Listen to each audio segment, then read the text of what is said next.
MELC-Based Week 32 by Teacher Casey.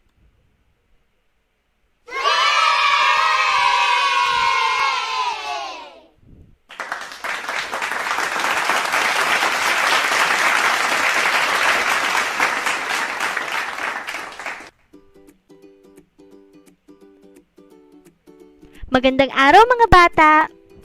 Bago tayo dumako sa ating aralin, atin munang panoorin ang aking inihandang video. Handa na ba kayo?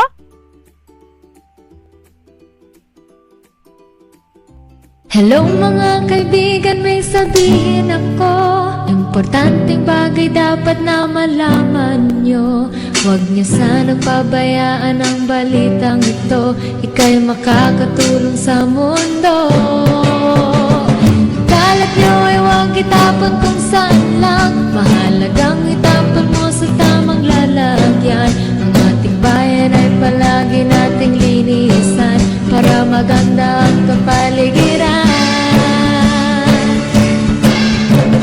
Segregated na ang inyong mga basura para tayong lahat ay sumaya. Tulong-tulong tayo sa pagbabago ng sanlibutan. Plastic bote itapon nyo, ihiwalay nyo ang nabubulok sa simento. Kung maaari ay mag-recycle kayo para masanti ang basura nyo. Kalat nyo ay huwag itapon kung saan lang. Mahalagang itapon mo sa tamang lalagyan. Ang ating bayan ay palagi nating linisan para maganda ang kapaligiran. Segregate nyo na ang inyong mga basura para tayong lahat ay sumaya.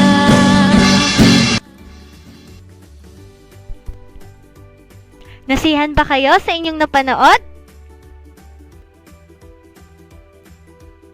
Dumako na tayo sa ating aralin. Basahin natin ang mensahe sa araw na ito.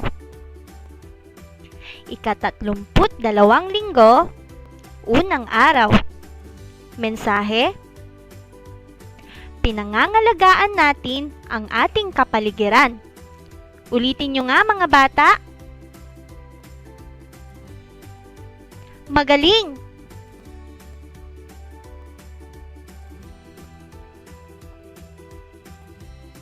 Base sa napanood ninyong video, paano natin mapapangalagaan ang ating kapaligiran? Ngayon, tukuyin natin ang mga ito.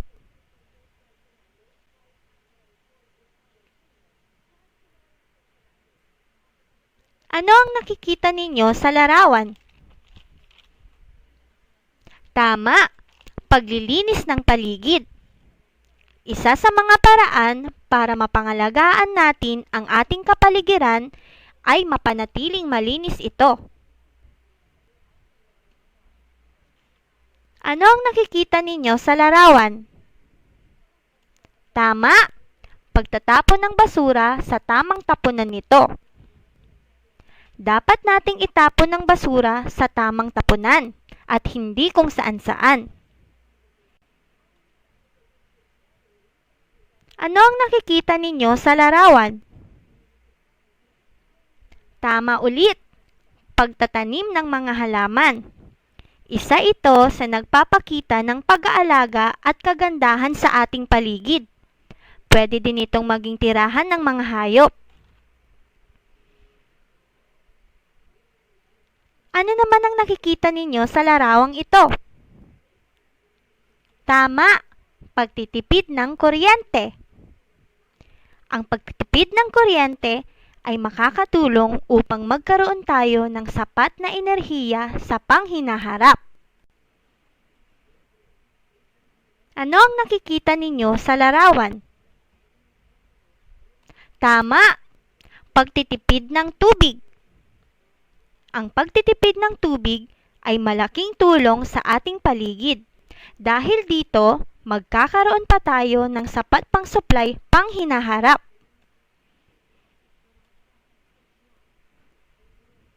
Ano ang nakikita ninyo sa larawan? Tama, pag-recycle. Dahil sa pagre-recycle ng mga gamit na pwede pa ulit gamitin sa ibang paraan, nababawasan ang mga basurang ating naiimbak. Magaling mga bata! Dahil dyan, bibigyan ko kayo ng gold star.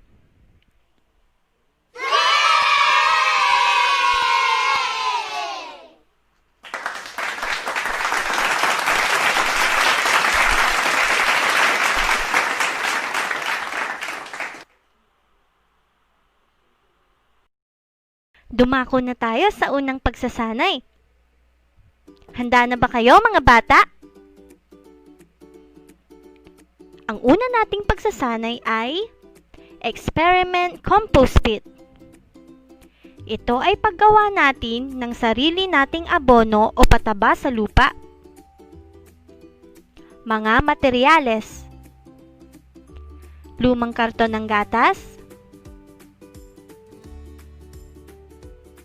plastic bag, isang basong tubig, isang pirasong pinagbalatan ng prutas o gulay.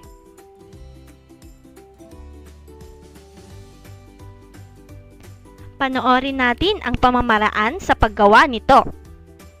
Handa na ba kayo mga bata?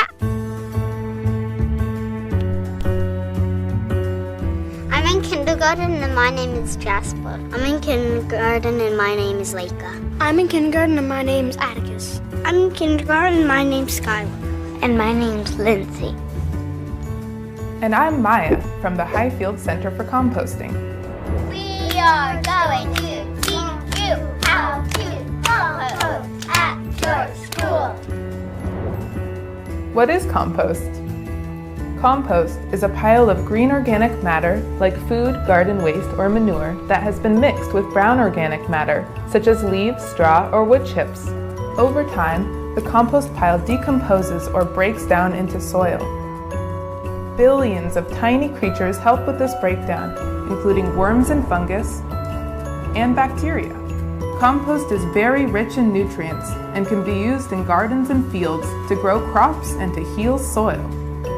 And why should we compost? Compost helps our world so it doesn't be all just loaded with trash. Garbage doesn't get used like compost does because garbage goes into a big pile wherever that is. These piles are called landfills. When you throw your food into the garbage, this is where it ends up. Landfills seriously affect our planet's air and our water. When sent to a landfill, leftover food, also known as food scraps, will produce a gas called methane. Methane is a powerful greenhouse gas that goes into our air and contributes to global warming in a big way. Greenhouse gases trap the sun's heat in our atmosphere and warm up our planet. Hotter temperatures can lead to melting ice caps, rises in sea level, and animals losing their homes. There is a lot of water in food, and when food scraps are put into the landfill, the water from the food combines with all the other items in the landfill to create a toxic sludge called leachate. Leachate can leak into groundwater and get into our rivers and lakes, harming the creatures that live there and dirtying the water that we drink or swim in. When we compost our food scraps, instead of sending them to the landfill, we reduce both the amount of methane and leachate created. But also, we conserve space in our limited landfills. In short, composting is much better for our planet. A closed food cycle is created by keeping food scraps out of the landfill. Food is grown, eaten, and then the food scraps are composted back into the soil to grow more food. So, where do you put your food scraps? We put it in the compost buckets. They say compost only on them so people know to not put anything else in. Source separation is very important. That means keeping food scraps in a container by themselves. At your school, there will be a bucket to put food scraps specifically. It's very important to keep everything separated into the proper containers. For example, trash goes into the trash can and dishes go back to the kitchen. What goes in the compost bucket? You can put in carrots, apple cores, lettuce, Cucumbers and tomatoes.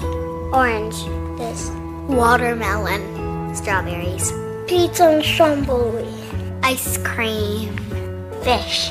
You can also compost any of these: meat and bones, eggs and eggshells, cheese, milk and other dairy products, bread, flour and pasta, butter, oils and fats, nuts and nutshells, soup and sauces, seafood and shells. Basically, anything that you can eat can go in the compost bucket. Some schools also have compostable napkins and dishes that can go in the compost bucket. Ask your teacher if you use these at your school. What does not go in the compost bucket? You cannot put plastic in compost. You cannot put milk cartons in the compost. You can't put in napkins, metal cans, glass jars, paper plates, that's silverware, watering cans. And don't forget to peel the little peel you stickers off of your fruit. Remember to check with your school, but in general, if it isn't food, it cannot be composted. So, no plastic, no paper, no metal, no wood, and no glass of any kind. So, what happens to the food scraps once they leave the school? All the tiny compost buckets, they'll empty it out into a big compost bucket that goes in the compost truck that goes to compost. The food scraps leave the school and head to a compost facility where they are blended and made into compost. They sit for a year and turn into dirt made out of food. We've come a long way from the lunchroom, and now that the compost is made, what can compost be used for? Grows grass. Compost turns into flour. Compost, you can help your family grow vegetables. The compost helps grow food so you can grow taller or smaller. No, you grow smaller. And that's it. It's just one big food cycle. Composting closes the loop on our food system, creating a healthy, harmonious, and sustainable system for all of us to thrive. Thanks for watching. Thank you for composting.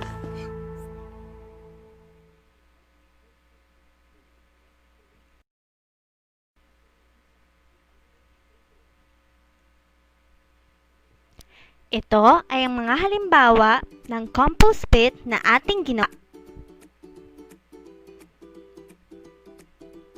Nasiyahan ba kayo sa una nating gawain?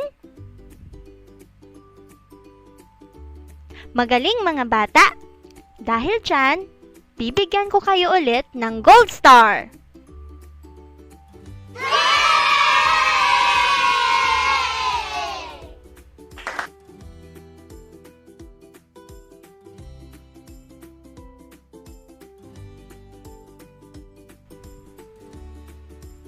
Dumako naman tayo sa pangkatan. Ang una nating pangkatan ay junk models. Gagawa tayo ng mga laruan gawa sa mga patapon ng basura. Handa na ba kayo? Mga materyales. Mga lumang karton, art paper, glue or tape, gunting. Tara na!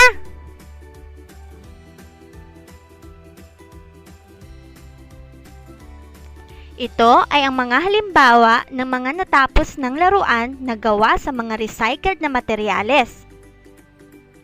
Magaling mga bata! Bibigyan ko kayo ulit ng gold star!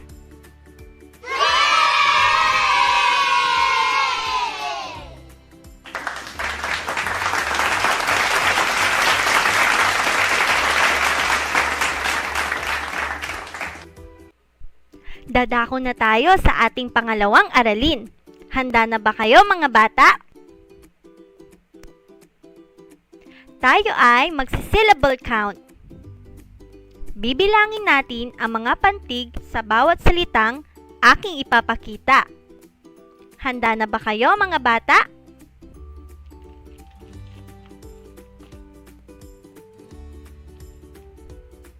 Basahin.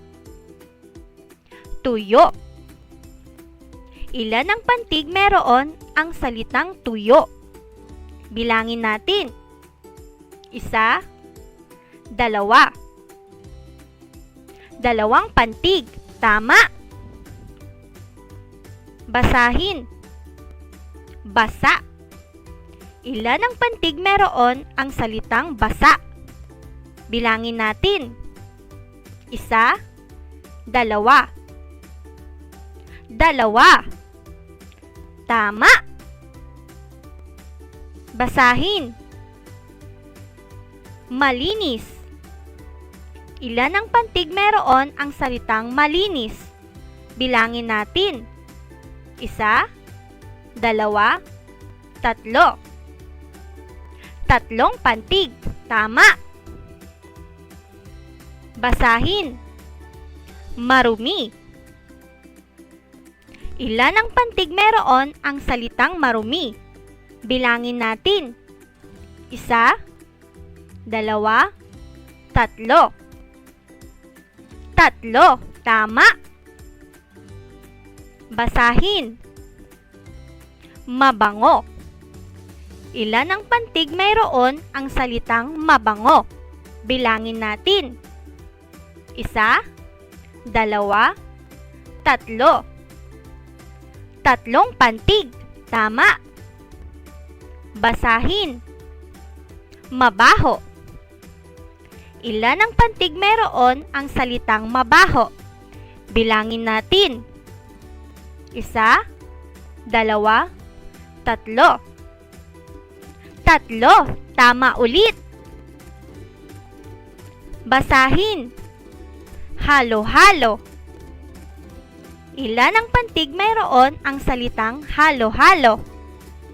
Bilangin natin. 1, 2, 3. 4. 4 na pantig. Tama. Basahin. Hiwa-hiwalay. Ilan ang pantig mayroon ang salitang hiwa-hiwalay? Bilangin natin. 1, 2, 3. 4. 5. 5. Tama. Magaling, mga bata. Dahil dyan, bibigyan ko kayo ulit ng Gold Star!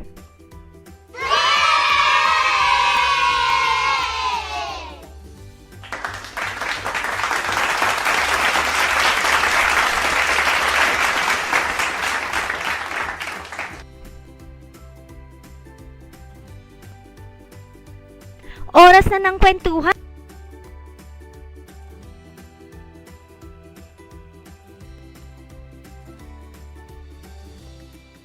Handa na ba kayong makinig sa isang kwento?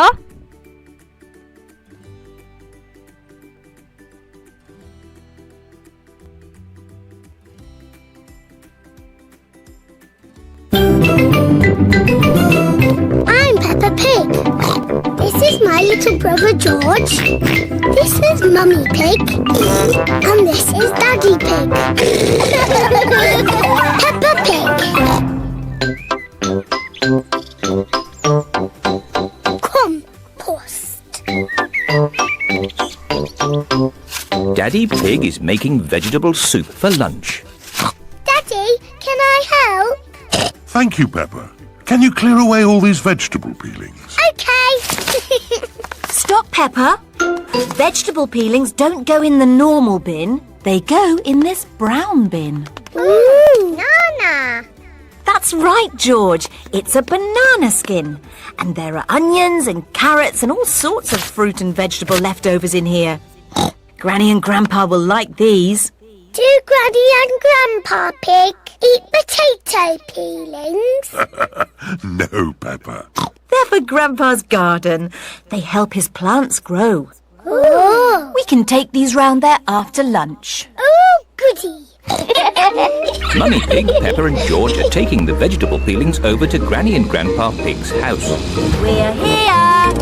Hooray! Grandpa Pig, Papa Pig, we've got a special present for you. Ah, vegetable peelings. Fantastic. My garden will like these. Does your garden eat vegetables? Oh, no, Peppa. These peelings are for my compost heap. What's that? I'll show you. Here it is. It's a wooden box. Yes, Peppa, but it's a very clever wooden box. I put these peelings in the top, and then out of the bottom comes lovely rich earth called compost. How does it do that? Is it a magic box? Oh, no, Peppa. I've got some little friends that give it some help. Where? In here. Look. Ah, wriggly worms. Wiggle, wiggle. The worms turn all the fruit and vegetables into compost. Grandpa, can we find some more wriggly worms for your compost heap? What a good idea. Come on, George. Let's find some more wriggly worms. A wriggly worm. Wiggle, wiggle. You're a wiggly worm. You're a wiggly worm. How do you do? I love you. You're a wiggly worm. Ha ha! Well done. Be a good wiggly worm and turn it all into compost. Then I can use the compost to... I know. You put a seed in the ground, cover it in compost, and it grows into a tree. Oh, yes, Peppa. And talking of trees, we'd better go and help Granny Pig. She's collecting fruit in the orchard. What's the orchard? It's where you find fruit trees. We've had this orchard since I was a little piggy. Hello, Granny Pig. Candy egg. Are you going to help me collect some apples? Yes, Granny. Oh, the apples are too high up. Don't worry, Peppa. Granny and Grandpa have a little trick to collect the apples. Everybody hold on to the tree. On the count of 3, shake the tree as much as you can. 1, 2, 3! It's raining apples. Granny, can we have an apple, please? Of course, Peppa. Delicious. And can you guess what we do with the apple cores? Wiggle, wiggle. That's right. The apple cores go into the compost for the worms. Clever George. And clever wriggly worms too.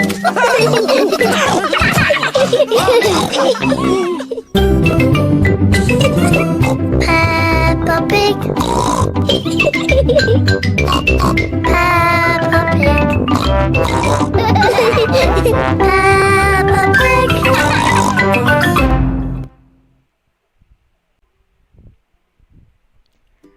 Nasiyahan ba kayo sa ating kwento, mga bata? Ano ang natutunan ninyo sa kwento? Magaling! Dumako na tayo sa pangalawa nating pagsasanay.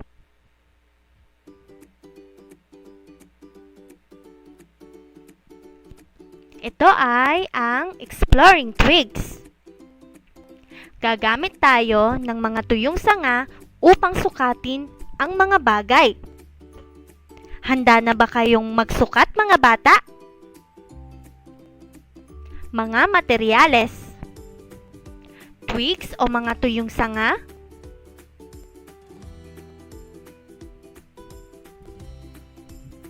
Iba't ibang kagamitan na susukatin.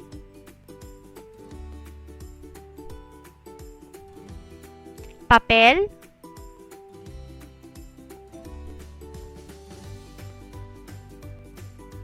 Lapis.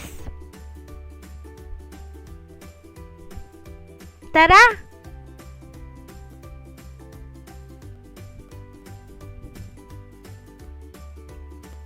Narito ang mga halimbawa ng mga bagay na ating sinukat gamit ang mga sangang kahoy. Magaling mga bata! Ito ang inyong gold star!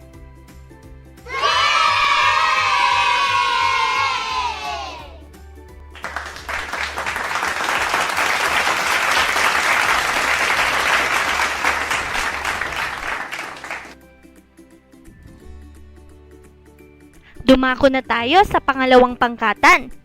Handa na ba kayo mga bata? Ito ay ang cups and cans.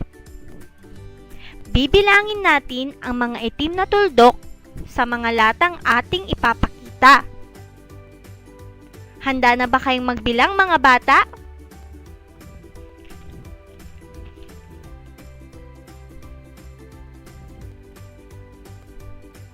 Ilan ang tuldok sa latang ito? Bilangin. Isa, tama. Ilan ang tuldok sa latang ito? Bilangin. Dalawa, tama.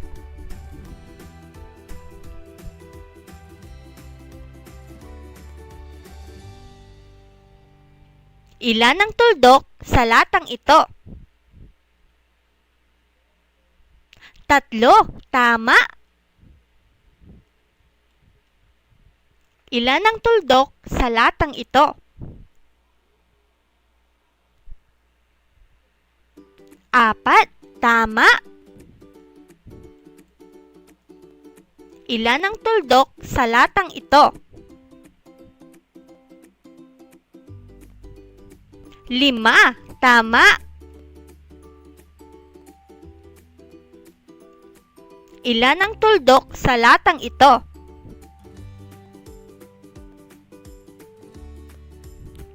6, tama.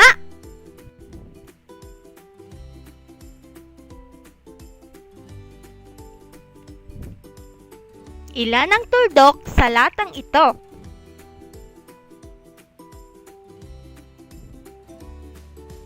7, tama. Ilan ang tuldok sa latang ito? 8, tama.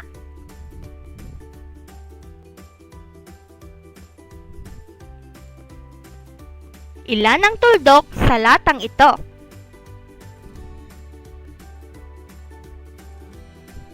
9, tama.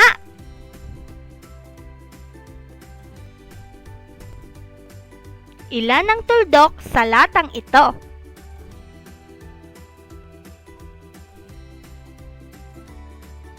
10, tama ulit.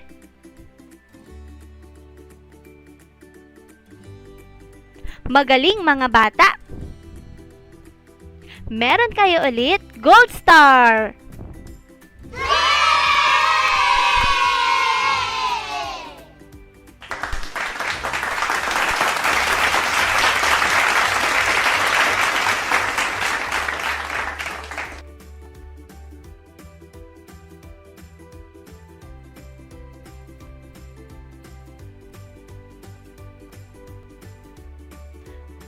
Oras na ng uwian. Kayo ba ay nasiyahan sa aralin natin ngayon? Tayo muli ay magkita-kita sa susunod kong aralin. Paalam mga bata!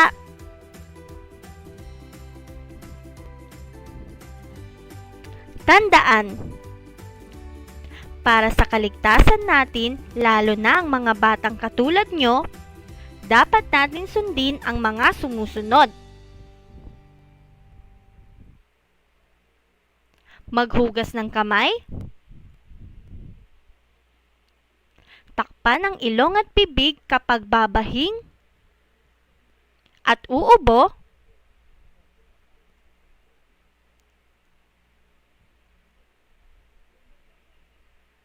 Iwasan ang mga taong may sakit.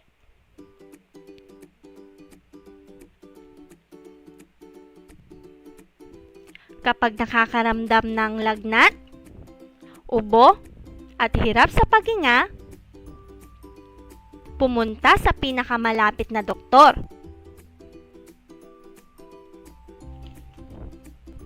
Isa ulit paalala galing kay Teacher Casey.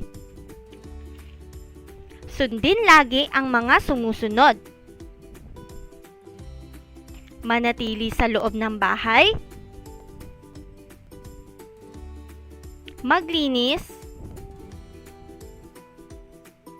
Manood ng balita. Mag-sanitize, mag-alcohol, at mag-face mask. Kumain ng masustansyang pagkain. At ang pinaka-importante sa lahat, ang palaging pagdarasal. Maraming salamat sa pakikinig. Hanggang sa muli mga bata. Ako po si Teacher Casey. Happy to serve!